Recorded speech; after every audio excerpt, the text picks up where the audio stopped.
Good afternoon, everybody. Welcome to the first IQ Academy webinar in our series. I'd just like to thank all of you for dialing in.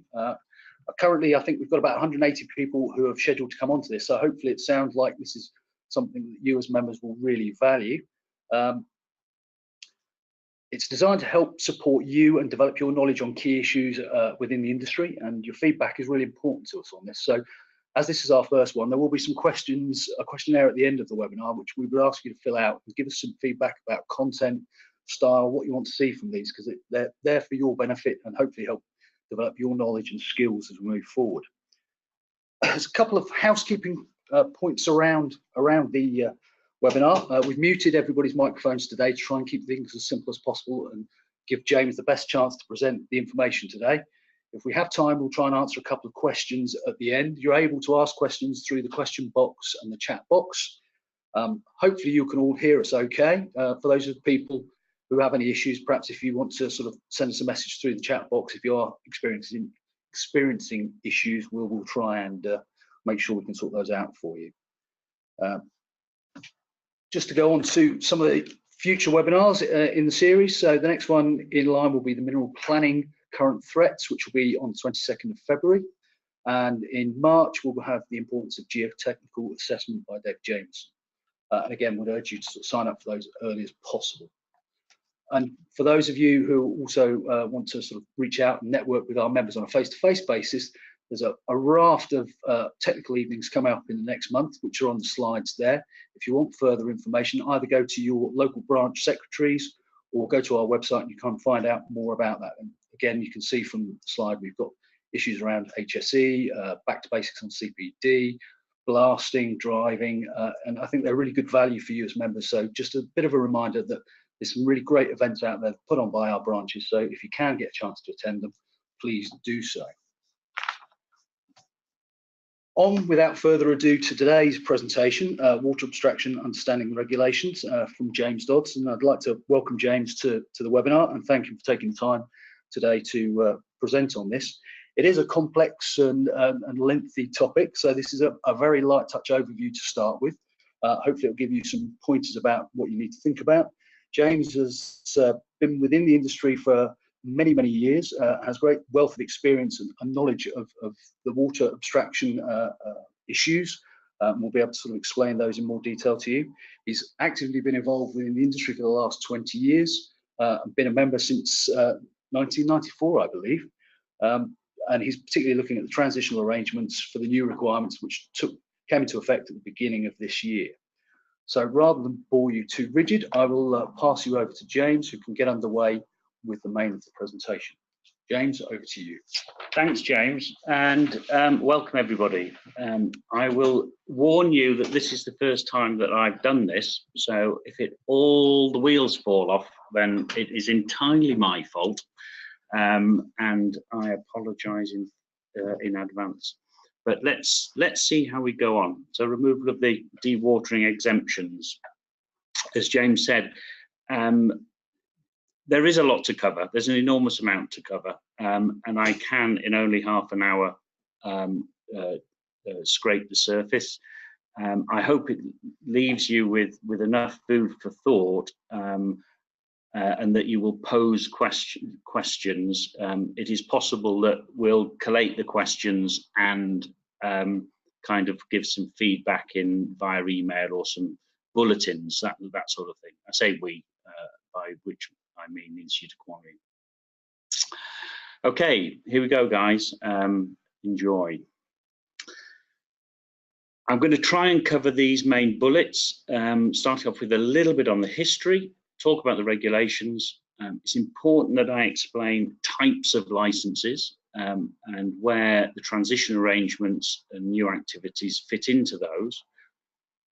I will talk very briefly about the application process and the transition process. And we already know that people are interested in the evidence base that's required to support the applications. And I'll just mention some areas where it may be less straightforward than others. Okay. I'm getting nods from around my table that's okay, so we'll crack on. everybody has one of these slides. You can read it yourself. I'm not going to read it out, but it is important to say that nothing that we say today is advice on any particular site. Obviously, every site is different. There's a whole host of things that would affect advice. So we're just passing out information rather than providing advice. So I hope you're okay with that. This story all began in about 1998, so it's been around a long time. And it started with some early discussion through consultations that the Environment Agency put out at that time. That consultation progressed and the discussions progressed, and then in the early 2000s, an Act of Parliament called the Water Act was developed, and that Act, when it was introduced, included a provision that quarry dewatering could be licensed. Could be licensed. Could be licensed. So that was in 2003, 2004, and since then, or up until the end of last year, it was always 6 months ago, 6 months away. So we went from 2004 to 2017 with it being 6 months away. It's coming. It's 6 months away, and quite naturally, the industry switched off. Okay, it was never coming. It was always 6 months away. It never happened, and we switched off at all levels, from people like me through to operators as well. So on 9 o'clock in the evening on the 31st of October last year, as I was sitting watching something on the computer, an email drops in that says the regulations have been put into practice, and they will be enforced from the 1st of January 2018. I've just seen there's an error on that slide. It should say the 31st of October 2017, not 2018. And so we were given 2 months warning for the implementation of the new regulation. Which is a very, very short period of time, despite the fact that it had been on the agenda for a long time. And it's really that 2-month period that has caught people out, I think, and I think it's fair to say it did catch the regulators out as well. I'm not going to dwell on this, but it's there just for the record. If those of you that are listening that want to know where the important bits of paper are, those are the important bits of paper, and you would find those via the .gov.uk website. The first of those documents, the first bullet there, is quite an easy to read document. And if you want to know the ins and outs of the processes as they were in October last year, then that's a useful one to read. The second 2 bullets are the actual statutory instruments, which may be less interesting. Just very quickly, if we're applying for an abstraction license, we have 3 types of license that we can apply for. The first is called a full license, and that covers any abstraction greater than 20 cubic meters a day, and also gives what are called protected rights, and that means the Environment Agency or Natural Resources Wales can't issue a license to somebody else that would impact on your ability to abstract the water. Those licenses are generally used for water that you're going to use in a process. So in the case of you guys, it would be for a license to abstract water for mineral washing or concrete manufacturing, or supplying water to offices, or wheel washing, dust suppression, that sort of thing. And that would be covered by a full license. Second type of license is called a transfer license, and that license covers the movement of water in effect from one place to another place. We use the phrase source of supply. That's a bit of a legalistic phrase. It has a very specific meaning, but in essence, it's moving water from one place to another place without any intervening use. So if you take out 100 buckets of water from place 1 and you put 100 buckets of water to place 2, you would do that, what's called a transfer license. The third license, which has less relevance to the quarrying industry, but is one to think about in certain circumstances, is what's called a temporary license. And that covers abstraction essentially for any purpose, but for a fixed period of 28 days from when you start. The advantage of a temporary license is that it's very quick to obtain within the scheme of things. It can be obtained in 28 days. It's a very simple process. So I'm not going to dwell on that. I will refer to full and transfer licenses as we move on. The regulations started on the 1st of January this year. Okay, and the regulations essentially put dewatering operators into 2 streams. The first stream is those people that are already dewatering. I'll keep it simple, are already dewatering. Strictly speaking, you had to have been dewatering within the 7 years prior to December 2017. But for all intents and purposes, if you're already dewatering, then you go into a stream that is referred to as the transitional arrangements. I'll come on to that in a minute. If you're not already dewatering and you plan to dewater after the 1st of January of this year, so for argument's sake, this year or beyond, then you fall into another stream, which is essentially exactly the same as any other abstraction license application. The important thing is that you're not now allowed to start dewatering unless you have an appropriate license in place already. Okay, so last year you could essentially start dewatering whenever you liked.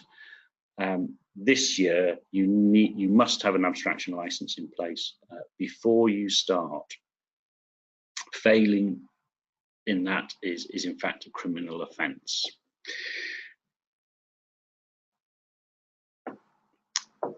That does pose a question in that, well, what if I need to start dewatering in the next fortnight, and what do I do?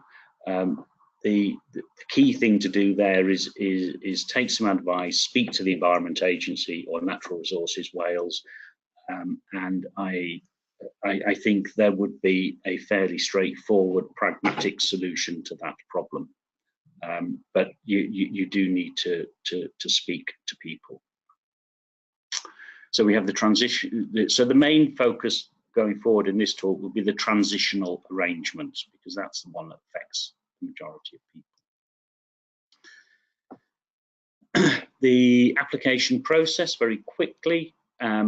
Firstly, these regulations affect England and Wales. They don't affect Scotland and Northern Ireland.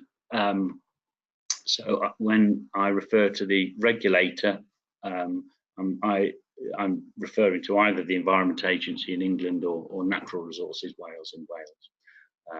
If I refer to just the Environment Agency, I apologise to you people in Wales, but I am referring to NRW as well.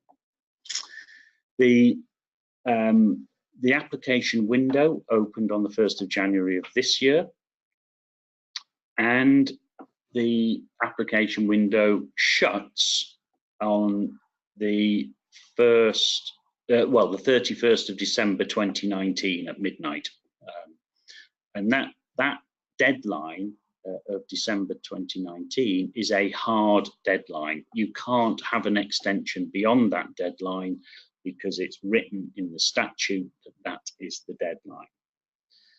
The important thing to remember is it's not the application that is critical, it's having that application accepted as valid by the regulator.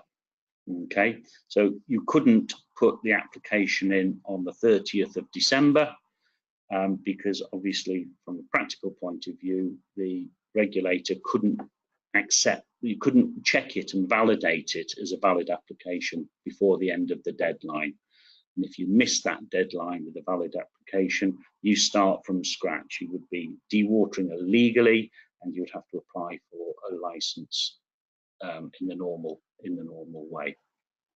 So from a practical sense, the deadline that people should be thinking of is probably August or September 2019, in which to submit an application, and that then leaves plenty of time for the regulators to review the application, ask questions, make queries. It allows you time to submit answers to those queries and for the application to be validated before the end of the deadline. The Environment Agency have issued letters to operators suggesting that applications are submitted by July of this year, July 2018. That, if it's possible, will obviously help. The earlier you put an application in, possibly is better. It gets it off your desk and onto somebody else's desk, but it's not a statutory deadline. The July of this year application date would aid processes for the Environment Agency, and there's nothing wrong with that. But it's not a hard deadline in any way. And indeed, there may be very good reasons why you would wait to submit an application, particularly if you wanted to collect some information to support that application. From the 1st of January 2020, the Environment Agency then have 3 years in order to determine the licenses, or the applications, I should say. And the understanding that we have at the moment is that all the applications will be reviewed together, and a consistent approach taken over the way in which those licenses are determined. Remember that you're not the only industry that's affected by these regulations. There are other industries as well that are also making applications, and they have to be taken into account in the overall decision-making process on a catchment-by-catchment basis. Okay, so that's your timeline. The really big important thing on the timeline is that you write in your diary now a big red star for the 1st of September 2019, and make sure that your applications are in by then. The process, that's a little flow diagram that shows the process. The process is actually quite straightforward. The starting point is you need to satisfy yourself that you've been dewatering within the last 7 years. In theory, if you were dewatering for 10 minutes within the last 7 years, you would fall into the transition arrangements.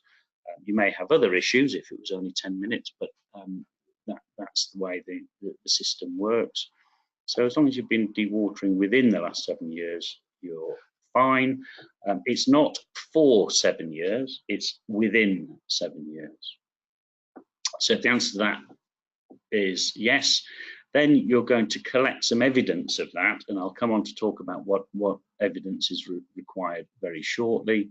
You're going to submit a very straightforward form. It's a 2-page form, and or it might be two 2-page forms, but it's not a lot more than name, address, telephone number, and where you are.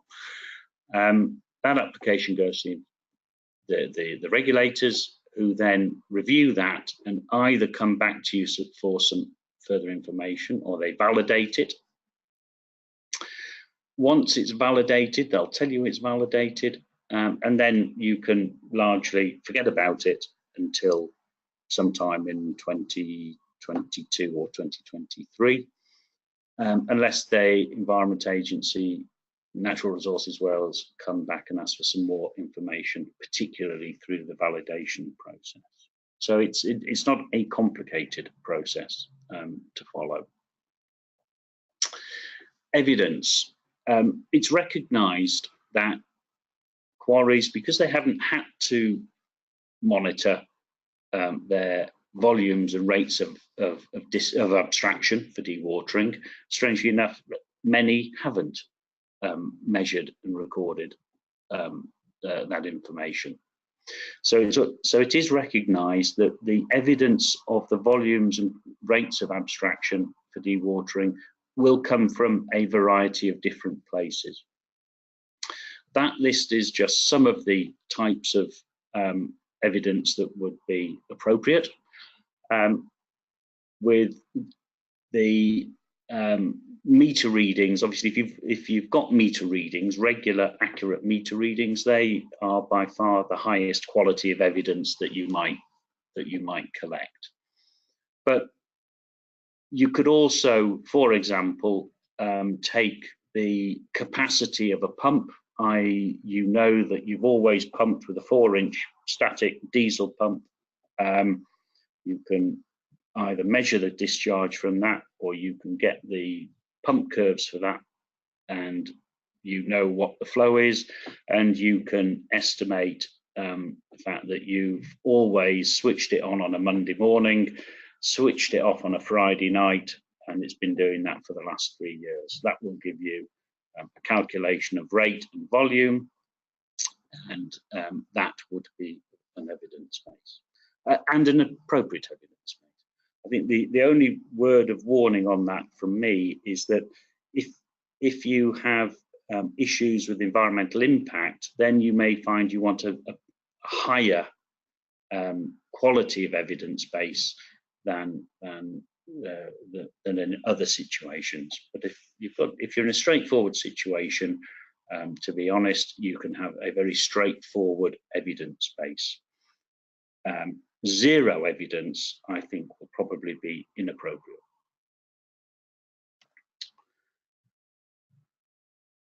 I mentioned then that there are situations where environmental impacts may be an issue, and that may make things a little bit more tricky or more complex. The Environment Agency and Natural Resources Wales have been directed by DEFRA to take a light touch, risk-based approach to this whole process. And by that, DEFRA mean that the regulators aren't to overcomplicate and put too much pressure in terms of the commercial viability of businesses. And my understanding, and in the discussions I've had with the Environment Agency, Natural Resources Wales, is that that is being taken very seriously, and they are making the process as practical and pragmatic as they can. However, it is also recognised that there are some areas of the country or areas of England and Wales where it is acknowledged that there is already issues with respect to environmental impact on rivers and streams and groundwater. And in those situations, it's recognised that the Environment Agency, Natural Resources Wales, will have to take a higher level review and think about things in a bit more detail. So if you think you fall into that bracket, then I think it's important that you take that on board. And again, you might want to take some advice on how that might affect you. You might want to enter into discussions with the Environment Agency or Natural Resources Wales to make sure that you're focusing your application in the right way. I don't think that's going to take an enormous amount of work, because if you've been through a planning application or a ROMP review or a Natura 2000 review in probably the last 5 years, then you will almost certainly have done the work as part of a water study to discuss and assess that environmental impact. I think if you've done similar work in excess of 10 years ago, then you might find that work needs to be updated simply because things have moved on in the last 10 years in the way in which these sorts of assessments are done. Between 5 and 10 years, it's probably just a check that the work covered out the key issues that are important today, but it's probably going to be okay. So while in general terms it should be straightforward, there will be some circumstances where a little bit more thought and effort will be required. Just a couple of things to note. If you're in the transition arrangements, you will be able to abstract what you've been abstracting historically up until the license has been determined. So if you're in the transition arrangements, then you've got a clear run for the next 4 or 5 years, as long as you get your application validated by December 2019. If you need to abstract more water than you have historically, so that might be an extension to the quarry, which you could have planning permission for, whether it be a lateral or vertical or depth extension. It could be a situation where you've only just started dewatering and you're moving in a sand and gravel quarry to larger dewatering cells. But if you're expecting to have to increase your rate of dewatering from now, then you have to apply for an abstraction license in parallel with your transition arrangements in order to cover that increase in abstraction. If you are in that situation, again, I would seek some support and advice from the Environment Agency or others to make sure that that goes smoothly. At the moment, the thinking is that putting your transition arrangement, your transition application in early, in parallel with a full application, well, an application for a transfer license, would be the best way to do that, so that the Environment Agency or Natural Resources Wales are considering both things in tandem, and from a process point of view can join those together.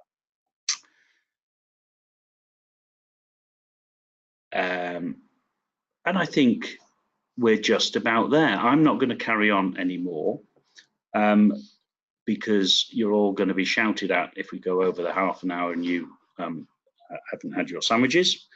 I'm not looking at questions. I'm looking down the table at whether we've got time for questions, but I'm gonna stop there.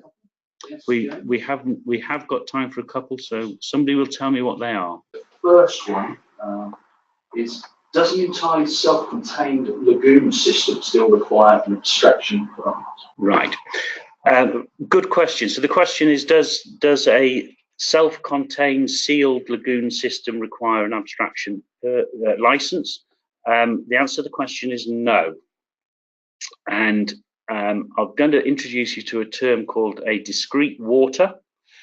A discrete water is a water body that essentially is disconnected in any way from the natural water environment. And if you have a discrete water, so a sealed lagoon, then you don't need an abstraction license to abstract from it.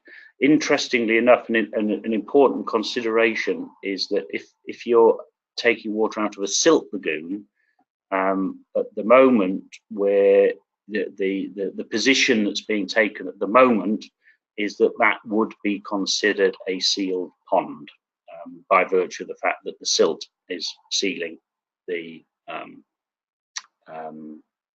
sides.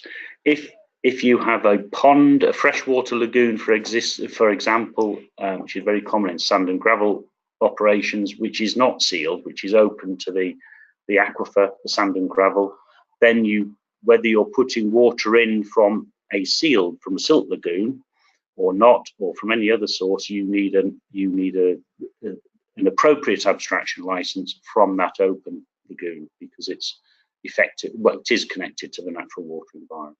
Thanks for that, James. Yeah, we've got one. That's posted a number of questions coming. We've got time for one more, which I'll take the easy one, and then we'll circulate the answers to the other questions that come through after the webinar. And there's a question here which is asking about, what is the definition of dewatering? For example, we have a quarry that we pump groundwater and rainfall to an EA recognised discharge point. We do not use the water in any way. Right. There is a provision in the, it actually comes from the Water Resources Act 1991 and is discussed in the response to consultation document that I referred to at the beginning of this presentation, to a situation where an operator is pumping wholly, the phrase that's used is wholly or mainly rainfall.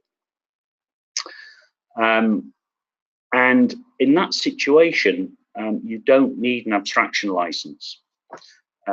It's the same situation that you have essentially for rainwater harvesting. If you have rainwater harvesting off a roof, your offices into a tank, you don't need an abstraction license for that either, and it comes from the same stem in the law. The situation we're in today is that we're not entirely sure how we're going to define wholly and mainly. What does that mean, and how in a practical and pragmatic sense would that be used? I think that it's a great question that obviously I can't answer definitively, and I think it illustrates a very important point, which is things are evolving from an implementation point of view, and there's lots of questions coming through that we can't give definitive answers to. They're being worked through between trade associations and the Environment Agency, and I think it would be really useful if there was another webinar in, I don't know, March, April time, when some of these questions will have been clarified, and we can plan our applications going forward from there. Thanks, James. And judging by the feedback from the comments in the commentary boxes, a number of our delegates have said thank you very much, found it really interesting. So thank you very much for that. It's been a pleasure. As I say, there are a number of questions that have come through. Obviously, we'll pass those on to James and we'll circulate some answers to those in the next few days. So you've got answers to those questions you've raised. I'd just like to thank all of you for joining the webinar, and it is being recorded. So it will be available through our website in the next couple of days as well. So if you've got colleagues that missed it or you want to come back and refer to it, then we will definitely do that. If you're interested in having a second session, as James says, I think there's so much to go at here that we can arrange that at a future point when there's further details to talk about. And please, by all means, do feedback on the questionnaires at the end of the webinar that you'll be asked about, to give us some ideas about what content you want to see in these. I think it's hopefully as a first one for us in our series that it's been of value, and we look forward to the next one and welcoming you on the 22nd of February for the mineral planning current threats, which will be 12:30 to 1 o'clock again. So thank you very much, everybody, for joining us. Cheerio.